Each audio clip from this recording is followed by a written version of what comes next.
01, Chris Gary. This is the moment they realized something was in the room with them. Back in high school, my friends and I had a hangout spot that felt like it belonged only to us. It was this old baseball field behind an abandoned grade school. We always thought that one day we'd show up and see a construction crew tearing the whole place down, but that never happened. At least not when we were kids. We all assumed it was because our town was too poor to bother with it, which honestly was probably true, but it wasn't like it was a good location anyway. It was built right beside the woods, far from everything else, basically in the middle of nowhere, which was pretty much what our whole town felt like. We liked going there because no one else ever did. People sometimes broke into the school to spray graffiti, and once in a while the cops showed up. But they never came down to the baseball field. It felt like a safe place for our group, and that mattered because a lot of my friends didn't have great home lives, especially Tim. His mom would call the cops on him for anything she could think of that day, but at the field, none of that could touch him. We spent so many summer nights sitting on those rusted bleachers, smoking and talking about anything that popped into our heads. I loved that place. We all did. But even before everything happened, there was always one thing about it that unsettled me. There was this old lamp beside the bleachers that somehow still worked. The town must have forgotten it existed. It gave off this dim orange glow, and since it was the only light there, we were always sitting inside that weird, hazy circle. It barely lit anything around us. When I got too high, I'd stare into the woods, swallowed in darkness, and think about how someone or something could be watching us without us ever knowing. It always crawled under my skin until someone cracked a joke and pulled my mind away from it. Sometimes I still wonder how many times something stood out there staring. I guess I'll never know. During the start of summer one night, my friend Johnny and I planned to meet at the field. I must have left earlier because when I got there, his car wasn't anywhere. I decided to head in alone. In our group, going through the woods by yourself at night was kind of a rule you didn't break. Even though we liked pretending we were tough, none of us really wanted to walk through those trees alone. But I always liked the little rush it gave me.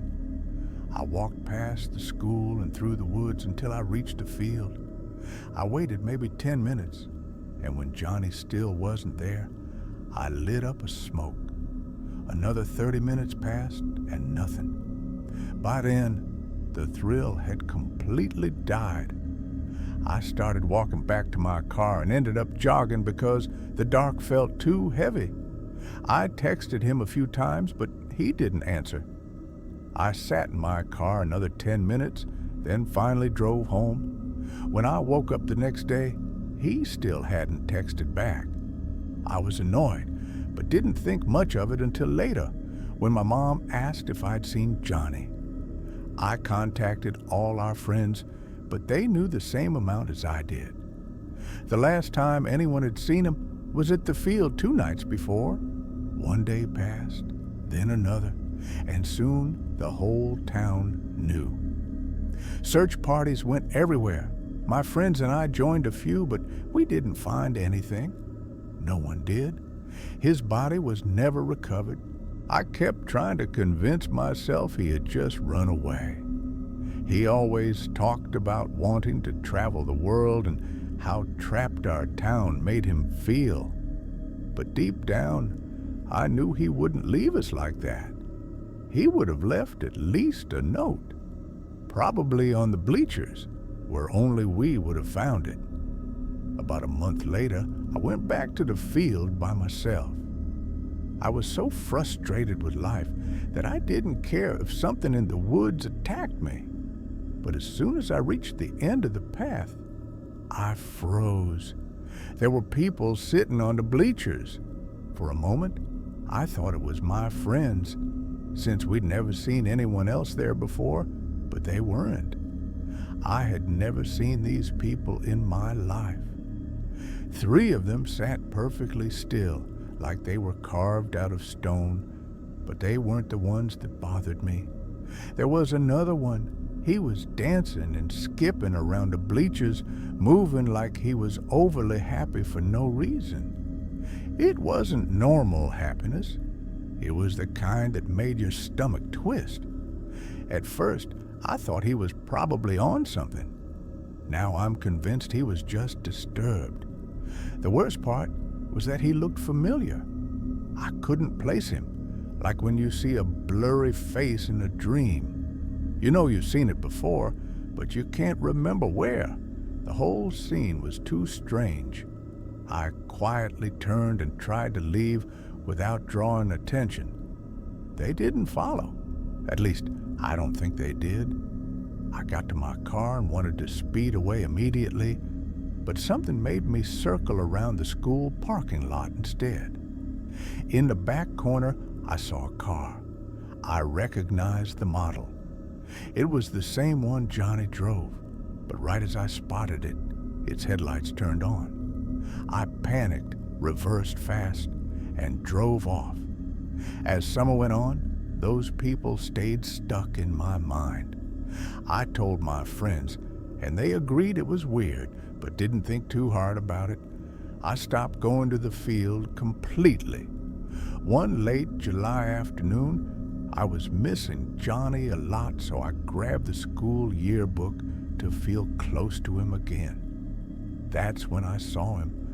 One of the janitors was standing in the background of a sports photo. The moment I turned the page, I knew it was the dancing man. Same face, same hair. It was him. I couldn't believe it. I told my friends, but no one knew what to do. Eventually, I went to the police. They probably thought I was crazy, but they still checked him out. Or at least they said they did. They found nothing. Even his social security info didn't exist. I'd tried looking him up myself, but there was nothing. It was like he didn't exist at all, like he was a ghost walking around in our world. Near the end of summer, I went back to the field with a few friends. The whole time, I felt eyes on me. Every time I stared into the dark woods, fear crawled up my spine. I missed the comfort that place used to hold, but I knew that feeling was gone forever. That field wasn't a home anymore. When I left that night, I never went back. A bit later, early one morning at Dunkin' Donuts, I was barely awake when I saw him. The dancing man, the janitor. He looked exactly the same.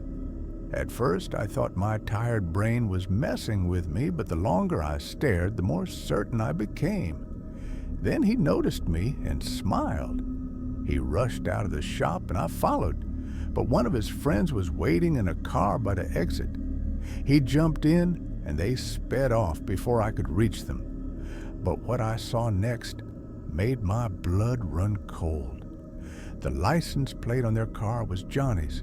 I recognized it instantly, 4PAC207. It was the same car I had seen a month before. That's when everything clicked. It was Johnny's car. They had just painted it, so I didn't realize earlier. I still hate myself for not noticing. I never saw that man again, or the car. Now, all of it feels like a nightmare I wish I could erase. Rest in peace, Johnny. Story 2 by J.K. It was the summer of 2024, and my 3 buddies, Jake, Sam, and Marcus and I, were desperate for a break from our internship at the Kennedy Space Center. We had been drowning in rocket data for weeks, staring at screens until our eyes felt numb. But since we were total star nerds, all we wanted was one perfect night under a clear sky. We went through light pollution maps and Google Maps like it was a mission, finally picking a lonely clearing deep inside Tate's Hell State Forest, a swampy, empty stretch of Florida's panhandle. The name came from some old story about C. Tate, a settler who wandered into the swamp in the 1800s and never came out, supposedly cursed. We laughed it off. Ghost legends were for kids. We just wanted stars. Our home base was a small Airbnb cabin near Apalachicola, around 30 miles from the forest's edge. After work that Friday, we packed into my Tesla Model Y and Marcus's Mustang with blankets, snacks, and a telescope. No camping gear since we planned to sleep at the cabin. The 7-hour drive from the Space Center drained us, and by the time we reached the cabin, we just dropped our bags, grabbed a quick bite, and left again. The final stretch into Tate's Hell was rough. Narrow dirt trails twisted through thick pines and swamp water, the air buzzing with cicadas, and the occasional loud splash of something moving just out of sight. With no cell service at all, we used walkie-talkies to keep the two cars connected, the crackling voices breaking the silence. Around 2 a.m., we reached the clearing, exhausted but excited. The sky was unbelievable. The stars looked so bright, it felt like you could reach up and grab them. We laid out the blankets, set up the telescope, and started looking around like little kids. Maybe 15 minutes later, Sam's voice crackled over the walkie-talkie from the Mustang. He said, "Yo, do you see those headlights?" My stomach tightened. We turned toward the trail we had driven in from, and a faint glow was creeping through the trees. Out here, 40 miles from the nearest town, at 2 in the morning, in a forest this huge. Nobody was randomly driving around. Whoever that was, they weren't there for anything normal. Jake, sitting in the Tesla with me, grabbed his walkie and said, "Flash them, see how they react." I tapped the Tesla's headlights 3 times. Sharp bursts of light. An old rusted pickup came into view and stopped about 100 yards away. No honk, no wave, no sound at all. Then we noticed them. Dark figures getting out of the truck. 2 or maybe 3. Hard to tell with the glare. They just stood there staring at us. And that's when we heard voices, low, rough, and broken, floating through the swamp as if whispered by the night itself. We couldn't understand a word. Marcus came over the radio, sounding shaken. "This is messed up," Sam added. "Those voices. Nobody's out here at 2 a.m. for anything good." I swung my flashlight toward them, but the beam didn't reach that far, only catching pieces of shadow. The whispers continued, soft and eerie, sliding into my ears like something trying to get close. Jake tried to stay calm, saying maybe they were locals, but suggested we move. We agreed to find another spot, but we made one rule. If their lights appeared again, we would head back to the Airbnb immediately. We turned off onto another trail. Anyone following us out here meant they were following us on purpose. We sped about a mile down a narrow side trail, found a small open patch, and set up again, this time with shaky hands and no real energy left. Just blankets and fear. 5 minutes later, Marcus's voice blasted through the walkie-talkie. He sounded panicked. "They're back." My chest dropped. The same headlights were slicing through the trees, only now they were closer, much closer. Then the engine revved, long and angry, like they wanted us to hear the threat in it. Sam's voice trembled. "We need to go, now!" We jumped into the cars instantly. Jake and I into the Tesla, Marcus and Sam into the Mustang. I floored it. the Tesla bouncing over thick roots, the undercarriage scraping like claws dragging underneath. Those headlights stayed behind us the whole time, high beams burning into the rear window. Jake used the walkie. "Marcus, you okay?" Marcus replied, breathless. "Barely. They're right on us." We were 4 unarmed interns, 40 miles from help, trapped at 2 a.m. in a swamp with a name like Tate's Hell. Nothing about this situation felt like a coincidence. I pushed the Tesla as fast as it could go, and Marcus stayed close behind. The trail turned sharply, and for a moment, the truck's headlights vanished behind the trees. I prayed that meant we'd lost them. But moments later, the lights appeared again, closer, almost playful, like they were enjoying the chase. We reached a fork in the trail, and I swerved left, praying it led to the main road. The truck followed without hesitation. After what felt like forever, the dirt finally became pavement, and an old highway sign glowed ahead. I glanced behind us, expecting those lights to burst through the trees, but the road behind us was completely empty. Marcus pulled the Mustang beside us, and we all got out, shaking and breathless, staring into the forest. The only sounds were crickets and the crackling from our walkie-talkies. The drive back to the Airbnb was silent. None of us could find words. We burst into the cabin and locked the door, but even that safe place felt wrong after what we had just been through. We kept asking ourselves who those people were. Maybe poachers, maybe drug runners, maybe something tied to those old stories about Tate's Hell. Out there at 2 a.m., nobody is wandering around for fun, and the way they stared at us, the slow chasing, the whispers, none of it felt random. It felt like they wanted us to be scared, like fear was part of whatever they were doing. We never went back. We don't talk about it. In December 2023, I took a 3-week-long vacation to Japan. I went because my family owns a hotel near the small mountain town of Kaganshin in western Japan, a large traditional Japanese inn built into the side of a hill beside the Daishoy River. The land around the hotel had been lived on for over 2,000 years and was considered sacred. My father once told me that when construction first began, the workers found old stone blocks and pillars buried under the ground. He believed there used to be some kind of shrine there back in the 9th century. I hadn't stayed at that hotel in more than 15 years, so I was excited to relive those memories.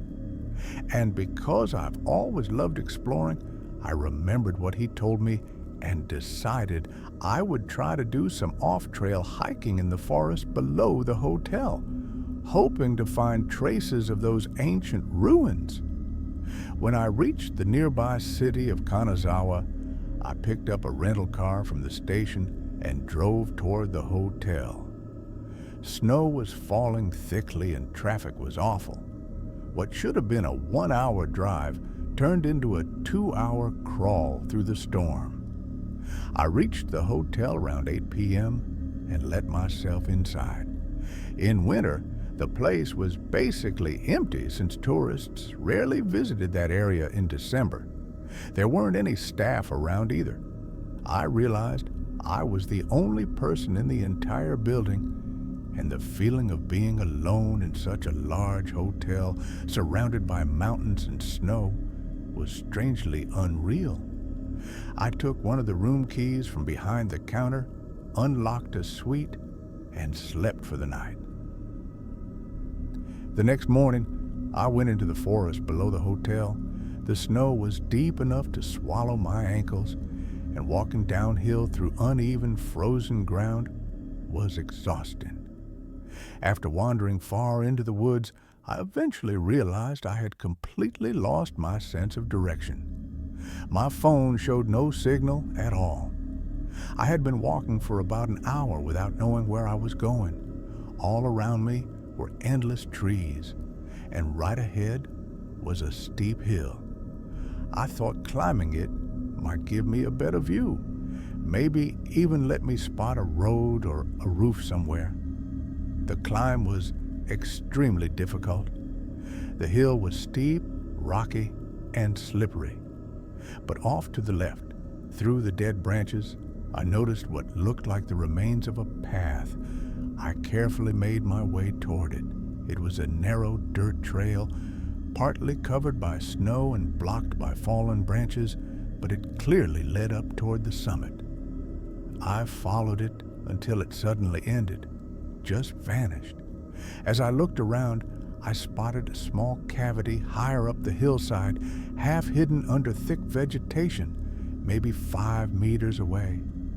I climbed toward it and stood in front of a small cave entrance. A bit of mud had slid inside, but the opening was big enough for me to crawl through.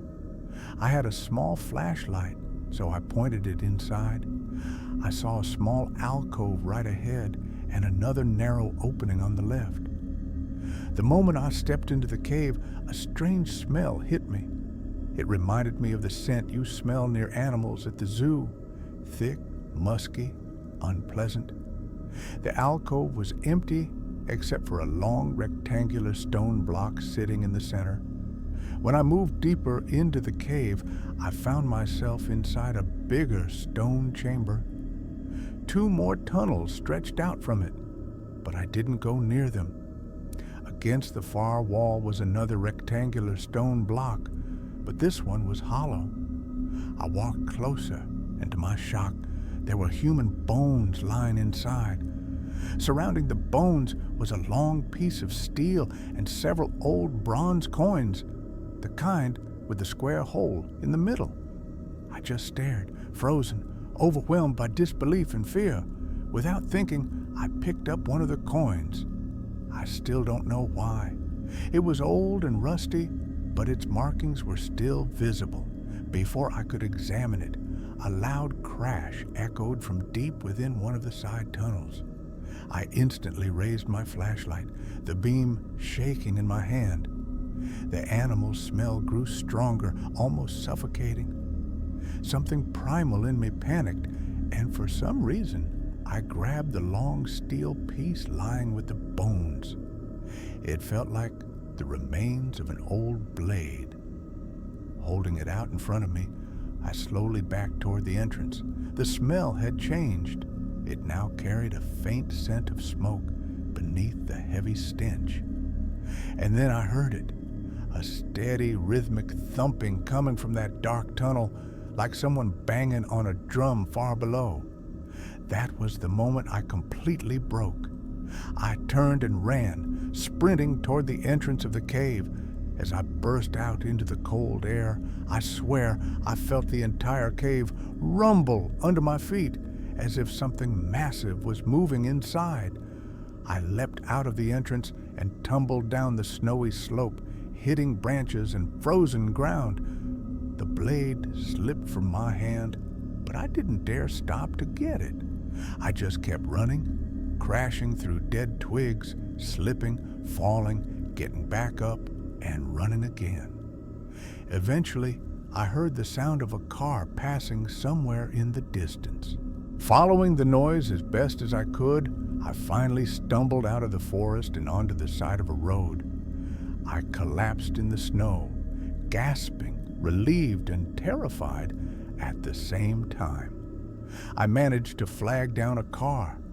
The driver was hesitant at first, but after seeing how shaken I was, he let me in. As we drove, I learned I was nearly 4 miles away from the hotel.